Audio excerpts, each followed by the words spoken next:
Hey, gang.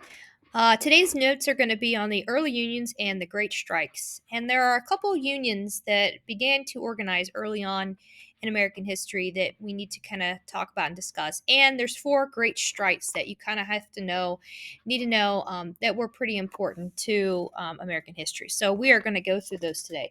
Good news is some of these are fill in the blank notes in your binder. So it shouldn't take too long for you to do these. I fully expect you to stop and start this video as much as you need to, but I do fully expect you to listen to the whole video as we roll through these notes. So make sure that you find yourself on slide, I believe it's 1920 in and around there. There's a couple pages dedicated to specific unions, labor unions, and strikes that we're going to talk about today. So, first, we're just going to recap a little bit, but remember, there is an incredibly large growing gap between the very, very wealthy and workers.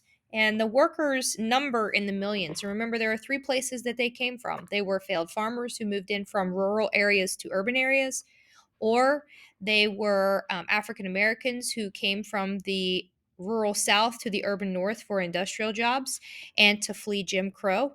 And then there were also a swell of immigrants who came into the United States from places like Italy and Southeastern Europe, and other places where they wanted to find opportunities and job and maybe flee political or religious persecution.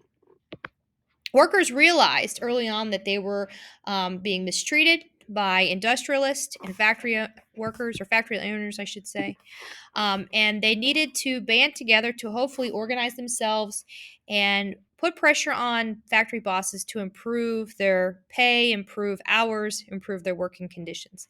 If you look at the picture on the right, you'll see a lady staring right at you, and that's the look I will give you if you do not listen to all of these notes. Make sure you pay attention and do not fast forward to the words or slides that you need.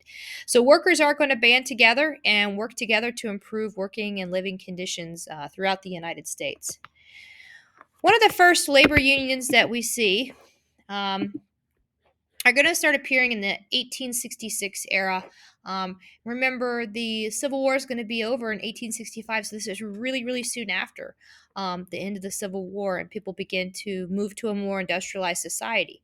The very first labor union that we're going to talk about, know about, is the Knights of Labor, and they hope to organize all workers and worked on very, very broad social reforms and social goals. They included a lot of people. It didn't have to be very specific. And a lot of times labor unions today are more about skilled jobs. Like you've probably heard of something, the pipe fitters are very skilled. Electrical workers have a very pretty strong union. United Auto Workers, people who work at auto manufacturing, have a very strong union. Knights of Labor was everybody. Okay, and included everybody. Another pretty famous union that you need to know is the AFL, which is still around today. They've have joined forces with the CIO, so sometimes you'll see them as the AFL-CIO. They host a huge Labor Day picnic down at Coney Island, if you've ever been down there at Sunlight Pool in September. They are going to organize only skilled labor and really dealt with mainly wages and working conditions. The Knights of Labor, just remember, was very broad in reach, broad in their protection, and broad in what their goals were. The American Federation of Labor was a little bit more about skilled labor and only dealt with wages and working conditions. Most of these unions are going to use what's called collective bargaining, and that's going to mean that they are going to bargain as a whole. I talked about in class how if you go down and talk to the principal and you just go by yourself, an individual doesn't have a whole lot of power. But if you decide to bring 10 of your friends or 20 of your friends and you're working for a common goal, usually it carries a little bit more weight and a little bit more pressure.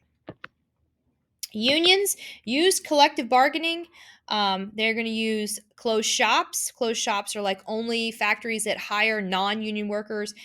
Boycotts will be something that they use. There are lots of different tactics that both laborers use and management use to move along labor goals. Of course, would try to do a few of these little things, boycotts and stuff, beforehand. If all else fails, then a strike is going to be used. So owners and unions, typically this would become very violent, and we'll have a lot of different examples of violence in and around history and the strikes we're going to talk about. Sometimes owners' response were just completely firing people. That was one tactic they could use because there was such a surplus of labor. It didn't really matter if you got fired or not because they could replace you pretty quickly. They could blacklist you which is something where they would have kind of a factory bosses would have a shared list of people who to not hire because they were involved in labor unions, or they would force you to sign an employment contract that promised that you would not join a labor union, and if you did, you would be fired. They also hired protective private security guards, such as the organization called the Pinkertons, who would also be outside guarding the factory if it became violent, or they used scabs to replace you if you decided to go on strike. Starting in 1877, a series of violent strikes would rock the nation and really draw a lot of attention to the organized labor union. So it took about 10 years for workers to organize and then began to really push and put pressure on both the government and factory bosses to change their system.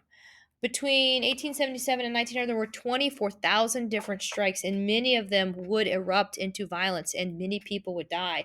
A lot of these disrupted industries, so much so that the United Postal Service would not be able to deliver mail in some areas, and because of that, that means that the U.S. government is going to step in. The first big railroad strike that you need to know, or first big strike you need to know, is the Great Railroad Strike of 1877. This has to do with the Baltimore and Ohio Railroad, which, if you're familiar with some of the railroads around here, they hook into the Baltimore and Ohio. They are going to cut wages, and that's going to obviously not set well with the people. But on top of cutting wages, they also increase their workload. And this was also a trend in this company that the railroad companies were beginning to cut wages and heavy and increase their workload, and it became a trend with many different railroads. So angry workers in West Virginia just decided to walk off the job. They refused to operate tracks or let any trains through. And so over time, this became problematic because much of the nation's products were being shipped or hauled through railroads, and especially the nation's business at mail. And at that time, most people got a lot of things in mail, and so they were relied upon for the commerce of the nation. And you're going to see Rutherford B. Hayes is going to step in at this time because it's going to stop the progress and commerce of nation. That's what he's going to say. This turned very quickly. It spread. It just wasn't centered in West Virginia, but it spread throughout 5 or 6 different states and throughout the Midwest. Major cities like Chicago and Pittsburgh were feeling the effects of this railroad slowdown. State governors were at wits' end what to do with this. There became large-scale violence, and so they turned to President Rutherford B. Hayes, who sent in the federal troops to crush the strike. And this is what is the most important piece of this, is that you need to know that the Great Railroad Strike of 1877 uh, set the precedent that the president, and notice I'm saying two things here, precedent is different than a president, that federal troops could be called in to suppress labor.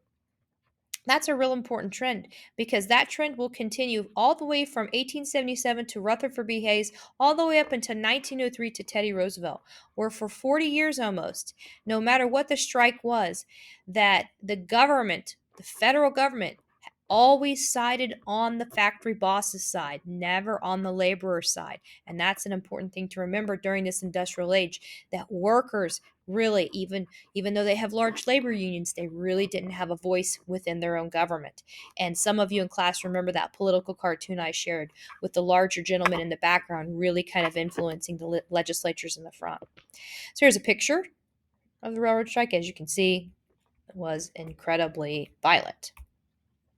So another event that you need to know about the struggle between labor and management is the 1886 Haymarket Square riot. And this was actually a strike that happened at the McCormick Reaper factory. They were simply trying to establish an 8-hour workday. The company tried to bring in scab workers. Massive fights broke out all through this. By the way, this is outside of Chicago. The police were involved. Many strikers were injured. Police were injured.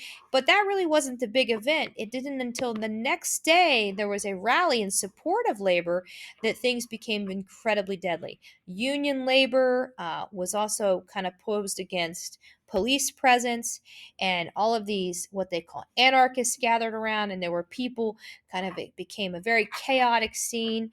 And when the police began to break up the protest, there was actually a bomb thrown into police formation, and it killed police. And because of this is an important thing about the Haymarket Square riot.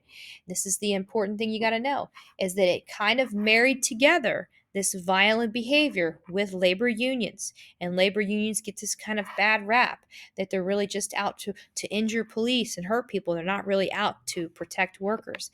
And that's going to be an important thing to remember moving forward, is that some of these strikes were so violent that they get associated with violence, and labor unions kind of get associated with what we call anarchism and helping anarchists and create chaos and put pressure on government. It married these two things together and kind of put a very dark tint onto those things.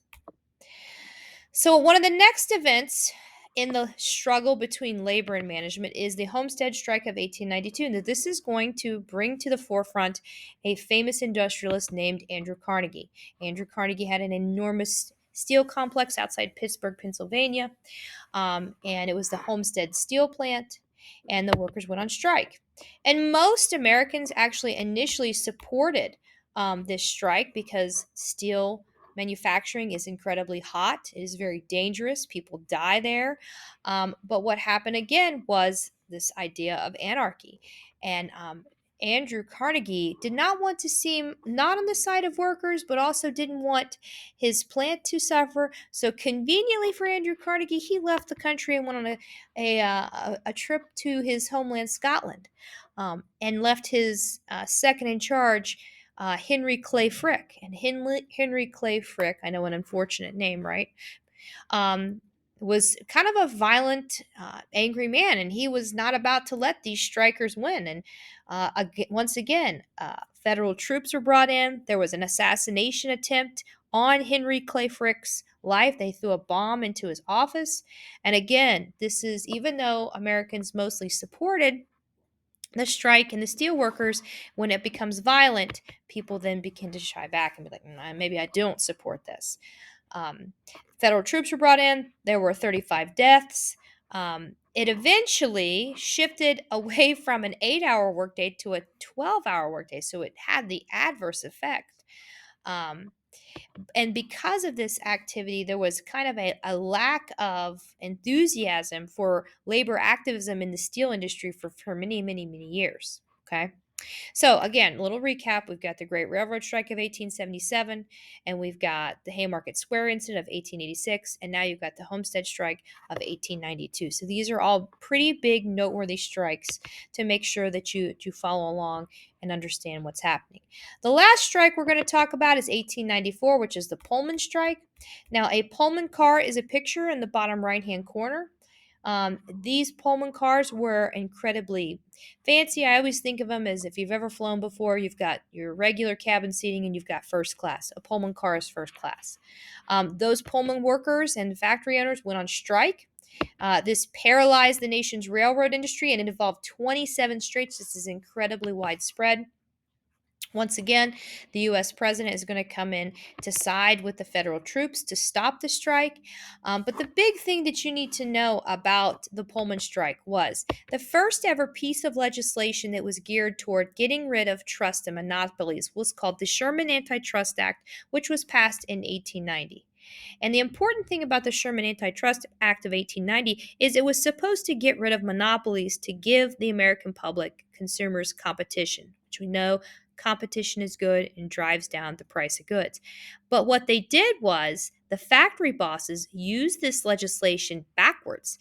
They said, no, it's not about trust and monopolies. It's about the fact that labor unions have a monopoly on the laborers. And so they kind of twisted and turned the law to kind of put it back and would not allow labor unions to exist because they were, in fact, the monopoly. During this strike, once again, it gets incredibly violent. 30 strikers are killed, 57 are wounded. And here's another look at the Pullman cars. Very fancy, swanky, bougie, as you would say, cars that people could ride in along trains. So again, the most important thing about the Pullman strike is that the labor unions were considered an illegal trust, and they used the piece of legislation from 1890 backwards. So if we're doing a little recap here, remember there are two great first ever labor unions, the AFL and the Knights of Labor. And then there are four big strikes that you need to know. Great Railroad Strike, first time federal troops are called in. Haymarket Square incident associated with violence, Homestead Steel Strike. It's a steel mill where Carnegie owned the steel mills, and the last one is the Pullman Strike when the first piece of legislation was used, the Sherman Antitrust Act, but used against labor unions because they had a monopoly on laborers. So I know this is a quick run through some of these things, so it might be, like I said, a good idea to kind of pause and stop and kind of take a look at the pictures and get all the notes down. But these are four strikes that you will need to kind of keep in the back of your memory. And those are two labor unions that you will need to know and have an understanding about. You remember Knights of Labor was very broad, and the American Federation of Labor was a little bit more specific. So if you have any questions in class, always feel free to ask. If you don't have any questions, make sure that your notes are complete and have a great day.